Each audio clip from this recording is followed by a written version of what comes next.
Thank you everyone for joining. Thank you for listening. My name is Tony Glasgow. I'm your host. And today I may be taking a little bit of a left turn, not something I generally talk about, but I figured the name of the show is Talking With, and I normally do sports, but that doesn't, I figured, why am I limiting myself?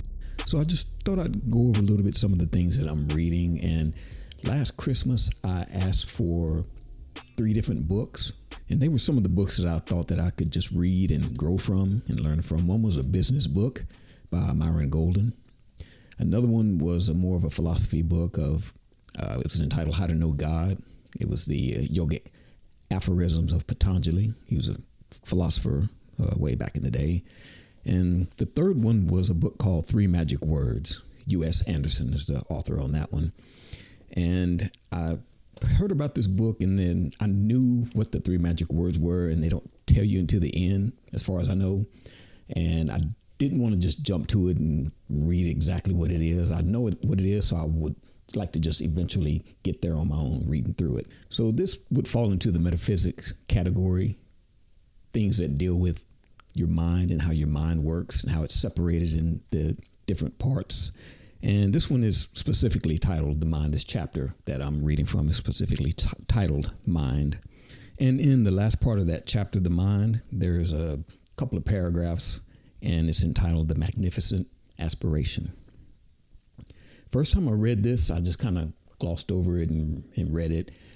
For some reason, it drew me back, and I wanted to read it over again. And so the second time I read it, I marked it up, some of the things that stood out in my mind. And since then, before recording this, I probably have read this 5 or 6 times, and I get different meanings out of it every time. And that's why I keep going back to it, because it does give me a different meaning every time I go to it. So it starts off by saying, gradually, the barriers in your thinking dissolve before the weight of a greater conception. Gradually, your mind turns from its concern with circumstance toward a beginning grasp of a greater and more towering reality than you've ever dreamed. And it goes on to say, thought is the only mover. According to the degree of your conscious intelligence, you will grasp the power that is yours. According to your conscious intelligence, you will project images into the subconscious mind, which are great or small. Thus, there will be returned to you only those circumstances of which you are capable of conceiving. But whatever you conceive will be returned to you. And if doubt and fear predominate your thinking, those very things that you fear will be visited upon you, for they are convictions that the subconscious mind must create into actuality. We can't escape living in the subconscious mind, and we can't escape thinking, and we can't escape having our thoughts manifest themselves in our physical world. We can control our thoughts, and therefore we can control our destinies, and we can become as great and as powerful as we can conceive of being. For there is at our disposal the unlimited power of all creation. Now, like I said, when I first read that, it didn't really hit me like it hits me now when I sit back and think about it and mark it up and think about each line of those 2 paragraphs.